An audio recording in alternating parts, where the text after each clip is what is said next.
Bonjour, bienvenue chez Baptême Nassim. Pour continuer nos échanges, je vous parle aujourd'hui de la dernière notion du triptyque purification, ouverture, protection, dont je vous ai parlé dans les podcasts précédents. Je vous parle donc aujourd'hui de la protection. Selon la définition du dictionnaire français, la protection, c'est l'action de protéger, de se protéger, de défendre quelqu'un ou quelque chose contre un agresseur, un danger, etc. C'est l'action qui assure contre un risque, un danger, un mal. Bien évidemment, comme vous le savez, j'aborde avec vous la notion de protection dans notre paradigme. Comme je vous l'ai déjà expliqué, après s'être purifié, s'être préparé pour l'ouverture, pour rappel, l'ouverture, c'est l'action de se purifier pour attirer ce qui est bon pour nous et de recevoir ce qui est bon pour nous. Le but de la protection est d'empêcher le retour de blocage. Faisons les détours rapides vers les anciens. Les écrits qui concernent la protection sont retrouvés sur des papyrus. Le constat est le suivant. Même le divin a besoin de se protéger. À plus forte raison, nous les humains. Nous avons besoin de l'arbre, de l'ancêtre, de nos morts pour nous protéger. Par exemple, les marins qui allaient sur le Nil faisaient appel à la protectrice des marins. Il s'agit de la divinité attachée à la lune, puisque nous savons que la lune est en lien avec l'eau et que la lune arrive sur les marées. Et nous également, dans les Antilles, nos marins pêcheurs font appel aux divinités protectrices de l'eau. Dans notre paradigme, nous avons besoin des divinités, entre autres, pour nous protéger. Pourquoi se protéger? Comme pour la purification, quand on se protège, on protège son corps, on protège son double. Il faut se protéger, d'une part, empêcher le retour de nos blocages, et d'autre part, pour tendre vers l'harmonie.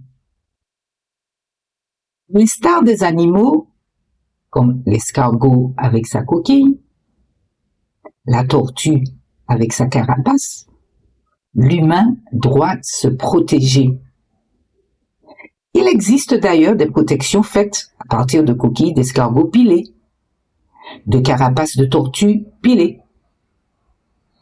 Il faut retenir que ce qui est spiralé protège. Tel est le cas des coquilles de la carapace. À noter, s'agissant de la protection, elle peut venir de nos ancêtres, de nos morts. Je vous rappelle, le mort n'est pas un ancêtre. D'où la nécessité de connaître sa généalogie. C'est très important de connaître sa généalogie. Par exemple, si on avait des relations particulières avec sa grand-mère ou son grand-père, on peut leur demander de nous protéger. Notre grand-mère fait partie de notre ADN, c'est notre sang. Notre grand-mère peut nous protéger avant d'aller quémander une quelconque protection à quelqu'un qui n'a rien à voir avec nous, tel le blond aux yeux bleus. La protection vient aussi de notre propre comportement, nos pensées, nos actions. La protection se travaille. Il y a des mécanismes qui consistent à créer sa carapace pour éviter les infiltrations. Les anciens se sont demandé ceux qui nous protègent autour de nous, ils se sont posé la question, qu'est-ce qui peut nous protéger? L'ancien te fera manger des choses, des plantes, des écorces. Il te fera arborer des métaux particuliers. C'est ça la protection. Les anciens, après l'observation, le questionnement, ils ont trouvé ce qui est nécessaire pour la protection du monde tout. Après observation, et bien entendu selon les mythes, tout ce qui entoure, tout ce qui enveloppe, tout ce qui pique, protège. Et bien sûr, la protection est issue des forces cosmiques. Le feu, l'air, la terre et l'eau. Le feu qui protège. L'air qui protège avec le vent. C'est pour ça que nous allons utiliser des encens de protection avec des senteurs particulières. Les encens ne sont pas autre chose que des substances issues de la divine nature. Le camphre, le santal. La terre protège avec les arbres épineux.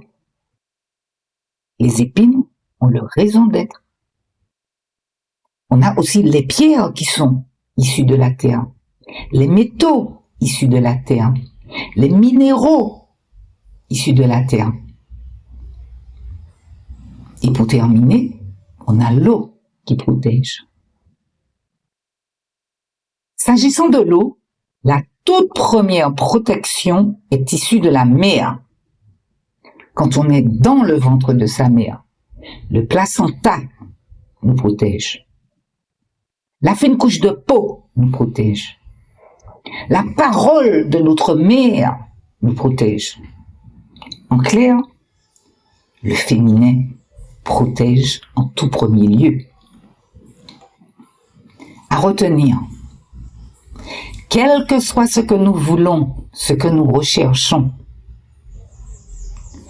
tant que nous ne nous sommes pas purifiés, nous ne pouvons pas aller vers la protection. Bien entendu, en intermédiaire, nous avons l'ouverture, puisqu'il s'agit d'un triptyque, je le rappelle. Revenons à la Terre. Quelques exemples de matériaux de protection issus de la Terre.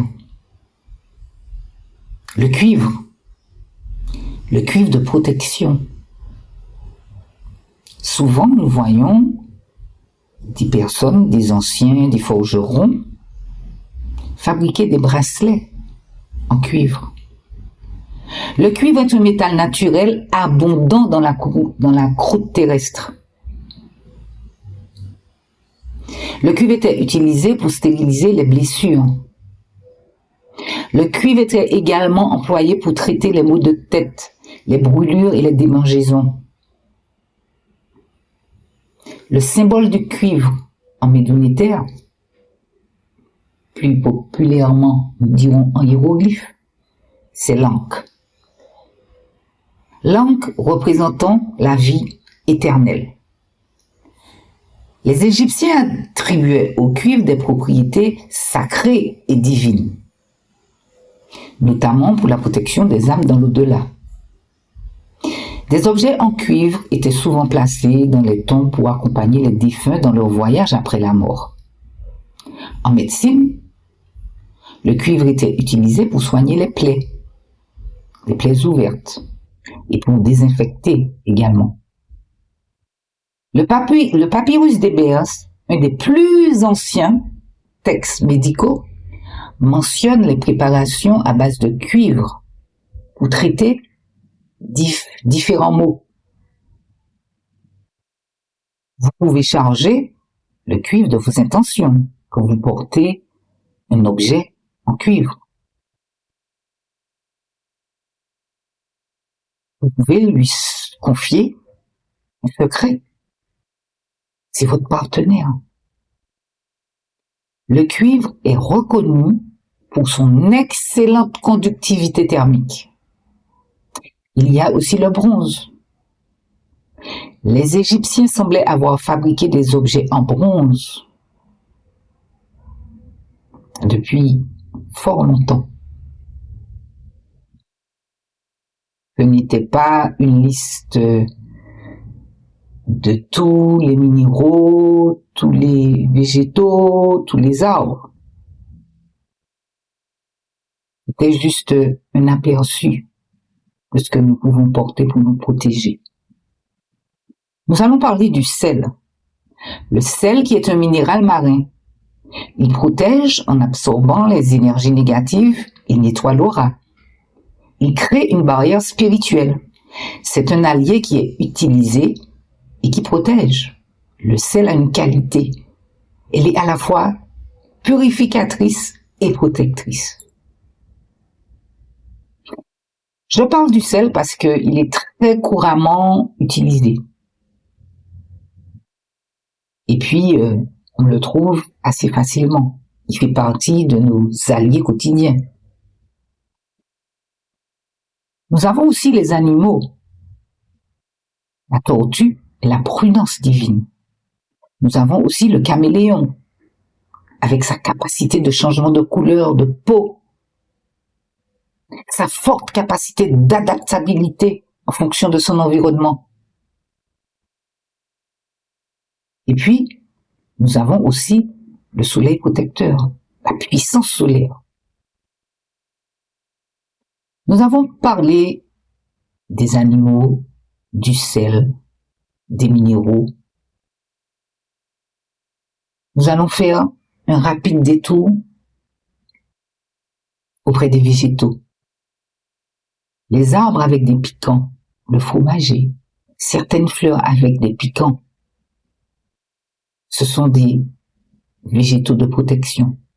La divine nature ne nous donne rien, rien, sans un intérêt particulier, sans une mission particulière. Le Muntu, nous, notre peau est notre protection. Malheureusement, elle n'est pas suffisante. On doit y ajouter d'autres choses, et des choses issues de la divine nature. Par exemple, nous voyons les scarifications. Les scarifications, au-delà d'être un signe distinctif de son appartenance à une tribu, les scarifications sont aussi un canal pour se protéger. Sur les scarifications, l'ancien va frotter des poudres de coquilles d'escargot pilées. La divine nature a si bien fait les choses qu'elle a tout mis à notre disposition de quoi réaliser notre POP. Purification, ouverture, protection. À retenir, un excès de protection ralentit l'ouverture.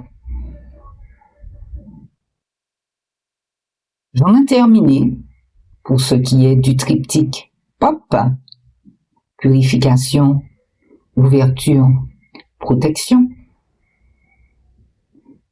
Juste un petit rappel, pour ceux qui sont en Martinique, notre divine nature nous propose plein de choses pour nous protéger. Et c'est la connaissance qui va nous mener, la connaissance et la compréhension qui vont nous mener vers l'utilisation de ces choses qui sont là à notre disposition.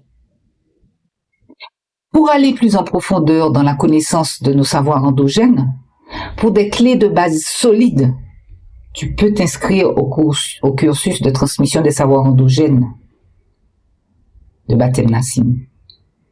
Contacte-moi qui suis en Martinique au 06 96 29 53 29 et à l'adresse mail indiquée sur le podcast. Je vous dis à bientôt pour d'autres sujets. Ankh Udja Seneb.